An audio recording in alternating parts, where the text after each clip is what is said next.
Hello guys, welcome to unicorn maths classes. आज हम class 9th के चैप्टर फर्स्ट नंबर सिस्टम यानी संख्या पद्धति में decimal expansion of real numbers यानी वास्तविक संख्याओं के दशमलव प्रसार को जानेंगे। तो वीडियो को स्टार्ट करते हैं और समझते हैं decimal expansion of real numbers. Decimal expansion of real number यानी कि वास्तविक संख्याओं के दशमलव प्रसार में आज हम सबसे पहले बात करेंगे टर्मिनेटिंग डेसिमल एक्सपांसन। तो सबसे पहले समझते हैं कि टर्मिनेटिंग डेसिमल एक्सपांसन क्या होते हैं। टर्मिनेटिंग डेसिमल एक्सपांसन, जिसे हम हिंदी में शांत दशमलव प्रसार भी कहते हैं। अब यह होता क्या है तो उसे पहले समझते हैं। Remainder becomes zero, remainder becomes zero after some steps, यानी कि टर्मिनेटिंग डेसिमल एक्सपांसन में, टर्मिनेटिंग डेसिमल एक्सपांसन में आपका जो रिमाइंडर होता है, जो शेषफल होता है, वह आपका जो रिमाइंडर होता है, जो शेषफल होता है, वह कुछ स्टेप के बाद, कुछ चरणों के बाद जीरो हो जाता है, शून्य हो जाता है। अब ये जीरो कैसे हो जाता है तो उसे हम यहां पर कुछ एग्जाम्पल से समझते हैं। हमारे पास पहला एग्जाम्पल है, मान लीजिए हमने ले लिया 15/4 ले लिया, ठीक है। अब हम क्या करते हैं, हम 15 को 4 से डिवाइड करते हैं। तो 15 को 4 से डिवाइड करते हैं, ये रहा आपका 15 और ये रहा आपका 4। तो 4 का टेबल पढ़ते हैं तो 4 3 जा 12 आएगा। तो हम 4 3 जा 12 और यहां आएगा माइनस, अब यहां पे आ जाएगा 3। अब हम 3 को 4 से डिवाइड तो नहीं कर सकते, तो हम क्या करेंगे, यहां पर हम डेसिमल लगाएंगे। तो यहां पर जीरो क्या होगा, यहां पर आपका जीरो बढ़ जाएगा। इसके बाद हम फिर से 4 का टेबल पढ़ते हैं। तो 4 का टेबल पढ़ेंगे तो कितने बार जाएगा, 7 टाइम में जाएगा, यानी 4 7 जा 28। तो ये हो गया आपका 28। इसके बाद फिर माइनस, यहाँ आएगा 2, कि 2 में हम 4 को डिवाइड नहीं कर सकते, इसलिए हम यहाँ पर फिर से जीरो बढ़ा देंगे। अब 4 का टेबल पढ़ेंगे तो 20 जो होगा वो 5 टाइम में कट जाएगा, यानी कि 4 5 जा 20। अब ये कितना आ गया आपका यहाँ पे 20 माइनस में 0। अब आप देखिए कि जब हमने 15 को 4 से डिवाइड किया तो आपका यहां पर जो रिमाइंडर है कितना हो गया, 0। टर्मिनेटिंग डेसिमल एक्सपांसन में हमने यह पढ़ा था कि remainder become zero after some step. और आप देखिए कि जब हमने 15 को 4 से डिवाइड किया तो देखिए आपका ये जो रिमाइंडर है वह जीरो हो गया कुछ स्टेप के बाद। और जब आपका रिमाइंडर कुछ स्टेप के बाद जीरो हो जाता है तो उसे ही हम कहते हैं टर्मिनेटिंग एक्सपांसन। ठीक है दोस्तों, अब हम बात करते हैं दूसरे एग्जांपल की। हम यहां पर दूसरा एग्जांपल ले लेते हैं 29/5। अब देखते हैं कि ये टर्मिनेटिंग डेसिमल एक्सपांसन है कि नहीं। तो सबसे पहले हम क्या करेंगे कि 29 को 5 से डिवाइड करेंगे। तो 29 और ये आपका हो गया 5। अब 5 का टेबल पढ़ेंगे, कितने बार जाएगा, 5 टाइम जाएगा, 5 5 जा 25। इसके बाद माइनस, यहां पे आ जाएगा 4। अब 4 में 5 को तो हम डिवाइड कर नहीं सकते, तो यहां पर क्या करेंगे कि यहां पर हम क्या करेंगे, यहां पर हम डेसिमल को लगाएंगे। तो यहां पर क्या होगा, जीरो बढ़ जाएगा।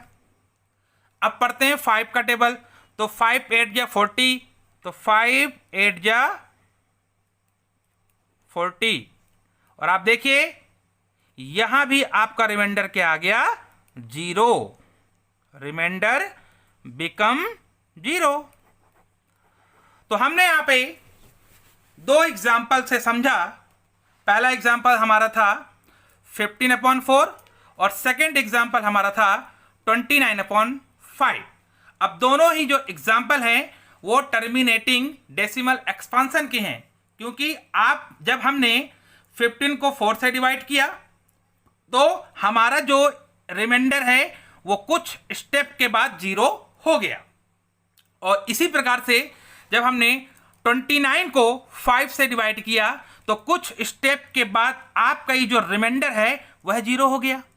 यानी कि सीधी सी बात है कि टर्मिनेटिंग डेसिमल एक्सपांसन में आपका जो रिमाइंडर होता है वह कुछ स्टेप के बाद 0 हो जाता है। और जब आपका रिमाइंडर कुछ स्टेप के बाद 0 हो जाएगा तो उसे ही हम कहते हैं टर्मिनेटिंग डेसिमल एक्सपांसन। ठीक है दोस्तों, अब बात करते हैं second, non terminating decimal expansion की। अब यह नॉन टर्मिनेटिंग डेसिमल एक्सपांसन क्या होता है, पहले हम इसे समझते हैं। Remainder is never 0, remainder is never 0 और remainder repeat after some step. यानी कि नॉन टर्मिनेटिंग डेसिमल एक्सपांसन में, नॉन टर्मिनेटिंग डेसिमल एक्सपांसन में आपका जो रिमाइंडर होता है, आपका जो रिमाइंडर होता है वह कभी भी 0 नहीं होता। यानी कि जो शेषफल होता है वह कभी भी शून्य नहीं होता है और remainder repeat after some step. और हम यह भी कह सकते हैं कि आपका जो रिमाइंडर होता है, आपका जो रिमाइंडर होता है वह कुछ स्टेप के बाद क्या होता है, बार बार रिपीट होता है। यानी कि आपका जो रिमाइंडर यानी जो शेषफल है उसका रिपीटेशन होता है, उसकी पुनरावृत्ति होती है कुछ स्टेप के बाद। और जब आपका रिमाइंडर कुछ स्टेप के बाद बार बार रिपीट होगा तो उसे ही हम कहते हैं नॉन टर्मिनेटिंग डेसिमल एक्सपांसन, जिसमें आपका जो रिमाइंडर होता है वह कभी भी 0 नहीं होता। तो इसे हम एग्जाम्पल से समझते हैं ताकि आप पूरी पिक्चर क्लियर हो जाए। तो हम यहां पर एक एग्जाम्पल लेते हैं। हमने यहां पर एक एग्जाम्पल लिया, मान लीजिए हमने लिया 7/3। अब हम 7 को 3 से डिवाइड करते हैं। ठीक है, तो ये लिया अपन ने 7 और यहां पर रखा अपन ने 3। अब 3 का टेबल पढ़ते हैं, कितने बार में जाएगा, 2 3 जा 6, तो 6 यहां 2 यहां। अब यहां लगाएंगे माइनस, 7 में 6 गए, बचेगा 1। अब 1 छोटा है, 3 बड़ा है, डिवाइड तो होगा नहीं, तो यहां पर हम डेसिमल को लगाएंगे तो यहां पर क्या होगा, 0 बढ़ जाएगा। ठीक है, अब पढ़ते हैं 3 का टेबल, कितने बार जाएगा, 3 बार जाएगा, तो 3 3 जा 9 और ये हो गया माइनस, फिर अगेन 1, फिर लगाओ 0, क्योंकि हमने एक बार डेसिमल लगा दिया है तो हम बार बार 0 लगा सकते हैं। 3 3 जा 9, फिर 1, फिर 0, 3 3 जा 9, फिर माइनस, फिर 1। अब आप देखिए दोस्तों कि यहां पर आपका जो ये रिमाइंडर है वो 0 नहीं हो रहा है। यहां पर हमने देखा जब हमने 7 को 3 से डिवाइड किया तो हमारा जो रिमाइंडर है यानी 1, वो क्या हो रहा है, वो बार बार रिपीट हो रहा है। और यही होता है नॉन टर्मिनेटिंग डेसिमल एक्सपांसन। यानी कि मतलब यहां पर हम 7/3 को लिख सकते हैं 2.333।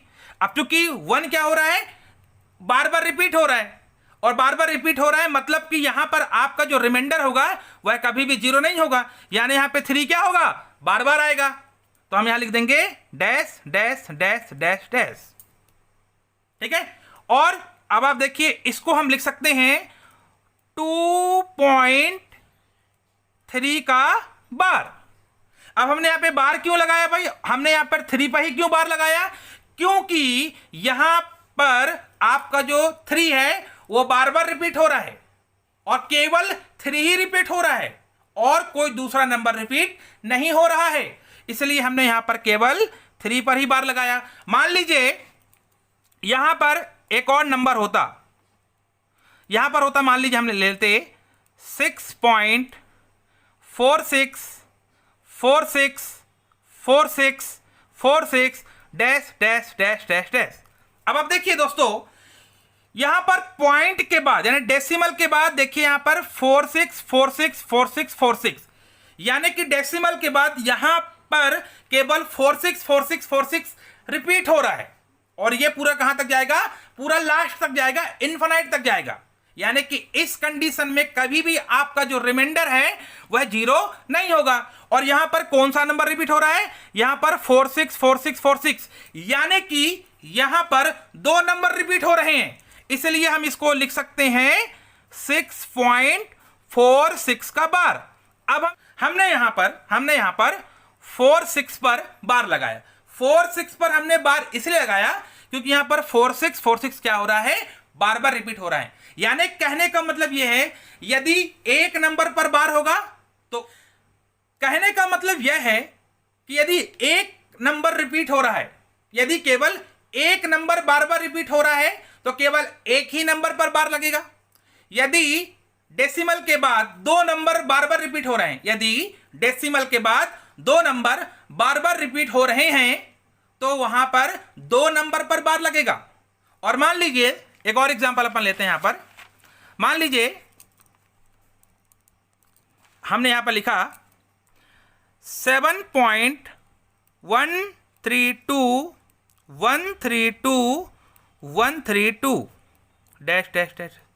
अब इस एग्जांपल में आप देखिए कि डेसिमल के बाद 132 यानी यहां पे जो 132 है वह बार बार रिपीट हो रहा है, यानी कि डेसिमल के बाद यहां पर 3 नंबर बार बार रिपीट हो रहे हैं और इसीलिए इसे हम लिख सकते हैं 7.132 का बार।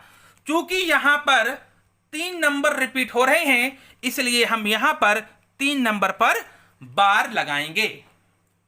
ठीक है दोस्तों, तो दोस्तों यदि आपको यह वीडियो पसंद आई हो तो लाइक करें, शेयर करें, कमेंट करें और सब्सक्राइब करें। Thank you.